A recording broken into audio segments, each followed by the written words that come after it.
One of the most innovative intros in gaming is Half-Life's tram sequence. And in the very first few seconds of the game, Half-Life is about to teach the player the very foundational mechanics needed to play, right here. There's literally nothing else to look at but this right here. But the tram keeps moving and the camera keeps looking forward. I mean, the obvious solution to this is that you literally just look around, right?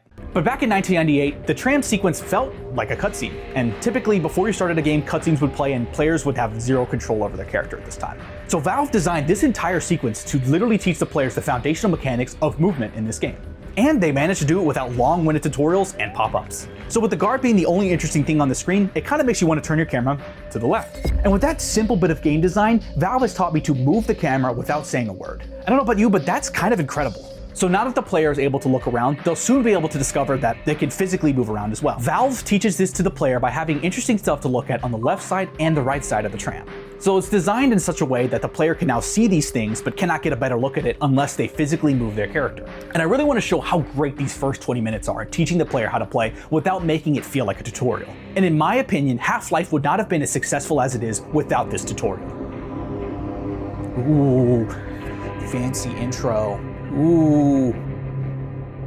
So a big draw of Half-Life is actually its ads. And on top of teaching the player how to play Half-Life, the tram sequence does a really good job of establishing the grounded universe of Half-Life. And to show why this tram sequence is so impactful and why Half-Life's grounded setting is important, I want to compare it to other shooters that were around at the time. You see, in Quake and Doom, they just throw the player into the world, and they're immediately faced with an enemy within the first 10 seconds of playing.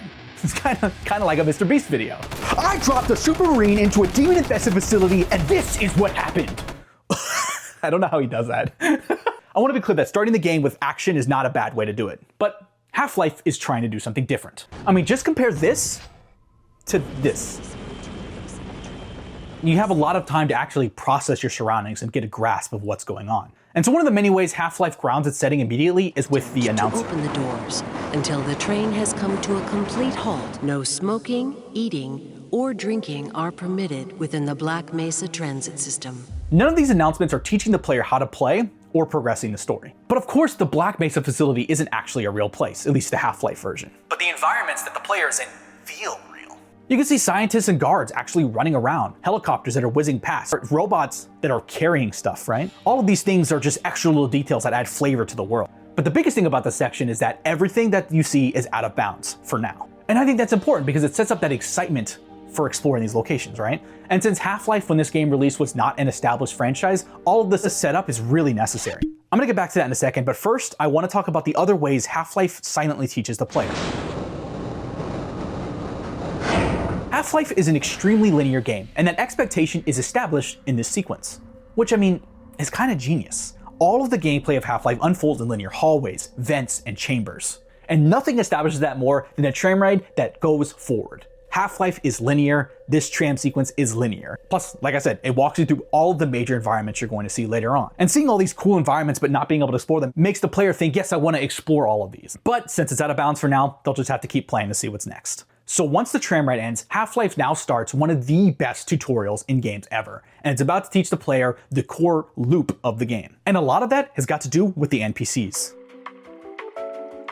Friendly NPCs are just one of those things that we take for granted because they're so common. But back in 1998, again, friendly NPCs were not standard, especially in first-person shooters. And Half-Life's grounded setting only feels so real because it has actual NPCs walking around and talking to the player. But each of these NPCs are teaching the player the main mechanics of this game. The most obvious mechanic that they teach is providing the player with objectives. You see, in previous first-person shooters, the objectives were pretty self-explanatory. Kill everything in sight and get to the end of the level. But Half-Life provides stronger motivation for each level, and the objectives can vary depending on the circumstances the player is in. And so the NPCs serve as the function to provide the player with objectives in a way that still feels real. Meaning it's not just saying, go here, do that. Sometimes it's buried under context clues. You see, this whole interaction right here could be summed up with basically just get your hazmat suit. Could have just been a simple thing where he either said that or just have a little objective pop up on the lower screen. But that doesn't feel as immersive. It doesn't feel real. Hey, Mr. Freeman. I had a bunch of messages for you, but we had a system crash about... And a lot of what he says is flavor text. It provides just additional things of what's going on in the world. The fact that he mentions there's a file issue implies that there's something going wrong at Black Mesa. It's these smaller interactions that make it sound like the player is talking to an actual human being instead of just a robot that gives out objectives. The other crucial thing that these NPCs teach is that the world will respond to the player. For example, if the player goes over to this machine and clicks it, a monitor will pop up, and the scientist will respond to it. Get away from there, Freeman. I'm expecting an important message. If you click this button underneath the guard's desk, the alarm will go off and the guard will respond to that situation. Come on, Gordon. You trying to get me into trouble? And if you click on this microwave, the food will explode and the scientist will respond to that. My God, what are you doing? All of these three things show that an interaction can have a cascading effect. One thing happens and another thing will respond to that. All of these things seem like they might be mundane and simple, and in reality they kind of are, but it's really important to establish these things because many games just throw the player into a circumstance that maybe they don't know how to deal with, but they'll go, okay, I know the game is going to do this, I know the game is going to respond in this specific way every time. So when there's harder challenges, they'll be more prepared to handle those things later. I think game design is a language that I think a lot of people tend to overlook sometimes. So the trans sequence establishes the baseline movements of this game, and these interactions teach the player how to interact with the game through their playthrough. But what we need to establish is how these movements and interactions are going to tie themselves into the core gameplay loop. So really, at its simplest, Half-Life's core gameplay loop is shooting enemies and solving puzzles to progress forward. That's the simplest way to look at it, I think. The thing with shooting enemies is that that's actually the easy part to teach. If you give the player a hostile enemy and a gun, they can pretty quickly figure out, I need to shoot that guy, and they will die, right? But solving puzzles is harder because you kind of have to consider players' baseline expectations when going into a game. So someone picking up a game that they perceive to be a first-person shooter probably is going in expecting, I'm going to shoot enemies, but may not be expecting to solve puzzles throughout the game. So they're not going to be in that mindset, so they're not going to respond to a puzzle the way they will respond to an enemy. So let's compare again quickly to Doom and Quake, because you didn't really solve much puzzles. You find a color-coded key, and you would find a color-coded door, you'd open the door, and then you would progress forward. Yes, there would be some level of exploration to find the way out, but video games for a long time have established the fact that when you have an exit and you can't find it, you just have to keep looking around to find that area. But Half-Life puzzles, on the other hand, aren't as straightforward and aren't always about color-coded keys to find a door. So Half-Life needs to establish the foundational principles of solving a puzzle.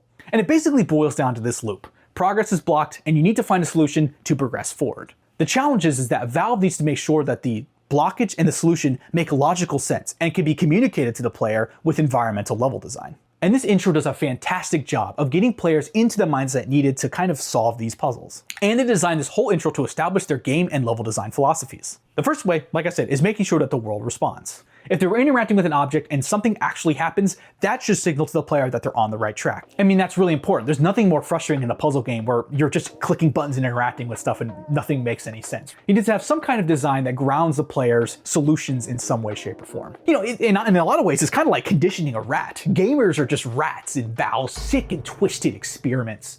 So by having all of these cool interactable settings in the intro, the player will then subconsciously want to click around and find out what other stuff can happen. The other challenge with the puzzle game, which Half-Life is a shooter puzzle game, but there's puzzle elements to it. But the other challenge with designing puzzles for a game is that level design is really important in guiding players' attention, and that sometimes backtracking is necessary to progress. And Half-Life teaches this concept to players by having Gordon get his HEV suit. In a lot of ways, the first puzzle actually starts right here. The security guard mentions that, Gordon needs to get his hazmat suit, but he doesn't ever mention where it's at.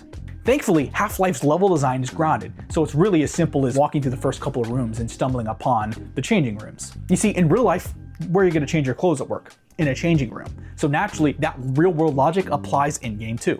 And that level design philosophy needs to extend throughout the entirety of Half-Life. Real-life concepts need to function in-game how players would expect them to in real life. The other lesson here is that the player isn't paying attention to anything or what the rooms mean or what they stand for. They're prevented from progressing. You cannot get to this next area or progress the game forward without getting the suit. And it's a bonus lesson that, backtracking is sometimes okay. That's part of the game. The other challenge with designing puzzles is that you kind of need to make sure all of the elements are clearly defined and there's not too much clutter preventing the player from understanding what elements are interactable and what elements aren't. So Half-Life handles clutter and visual direction with sightlines. And I think sightlines are one of the biggest reasons why people praise the level design of this game. Sightlines are really important because they guide the player visually where they're supposed to look without having to get lost. And the bonus thing is that sightlines will also help kind of guide the player without having to take control away from the player's camera. Back to the tram sequence for the second. Sightlines are used here by having important details either on the left or the right side of the train, usually not both. This way, the player doesn't feel like they're missing out on something on the other side, and it can help them go left side, right side, left side, right side. There's stuff to look at, but there's not too much stuff to look at, right? This section is another great example of it as well. I mean, the security guard is right in the center of frame, literally boxed in by the door. This visual direction guides the player to just go forward without needing arrows or a waypoint above this dude's head. Then when the player enters, the area the player is supposed to go next is seen on the right. Even the wall curves here just a bit, just so it's a little more interesting. Then when the player enters the hallway, they literally have lines that take you to the sights, haha, ha. The other thing sightlines are helpful with is determining what the player can interact with. Let's take the break room for an example. When you first enter, the vending machines face the right side, as if they're just begging to be interacted with. And of course, once the player interacts with them, they'll turn around and they'll see on the left side now, the microwave isolated on the countertop. There's really nothing else to look at other than the exit and this microwave, which is another clue that, hey, this could be interacted with as well without needing a button prompt or, you know, the thing to glow or whatever. Just positioning interactable objects like this subtly train the player to be able to distinguish between what is interactable and what is not. However, just because Half-Life teaches it to player the first time doesn't mean they're just going to remember it. And so Half-Life needs to be consistent with this logic and reaffirm these mechanics in every scenario they're in. And so Valve avoids this confusion by introducing mechanics one thing at a time. It seems painfully boring at first, but doing it this way allows the players to perceive and process information without being overwhelmed. So the security guard at the beginning of the tram sequence establishes basic camera movement, and then the rest of the tram sequence establishes player movement. Then once the player has gotten a feel for the movement of this game, then it can start introducing Half-Life's core mission structure. And this whole segment teaches the player that the game will tell you what to get, but maybe not necessarily how to get it or where to go. All of these things teach one basic concept at a time, but the elements serve more than one purpose. You see, every single segment that I talked about also establishes the tone of the game and the world at large. The important part I really want to focus on is that everything is multi-purpose. It teaches the player one thing, but it serves a lot of different functions. But they have to be multi-purpose because they have to appeal to many different types of players. Someone who is not familiar with first-person shooters or really video games at all is probably going to need the lessons on basic movement in video games. But if they're familiar with all that, then the environment and the atmosphere should suck them in. And throughout Half-Life's runtime, these lessons are reaffirmed over and over again so that the player doesn't have to feel like they're having a tutorial shoved down their throat every 20 seconds. One other thing I want to mention is that Half-Life does have like a traditional tutorial on the main menu because some players just want to be told what to do. That's one of the great things about Half-Life. It meets most types of players where they're at. People who need a tutorial, it's there. People who don't know how to play but also don't want to have a tutorial can still be taught to play. And that's the thing, the multi-purpose nature of every element in Half-Life is part of the reason why this game is so memorable and great. And these are just things that are just, in my opinion, really easy to overlook. And that honestly makes perfect sense. What people remember from Half-Life is not going to be the tutorial. Like, you know, people remember the tram sequence, but the things that make this game iconic and legendary are the iconic elements of this game. The crowbar, G-Man, Zen, all of the elements that are fun. But no one would care about any of those things if the game wasn't fun to play and if Half-Life didn't teach the player how to play without feeling like they're being taught. And the fact that Valve was able to accomplish this within the first 20 minutes of this game is why Half-Life is one of the greatest video games ever made. That's all I got. But if you want to make my childhood dream of making gaming a business expense come true, subscribe. Video complete.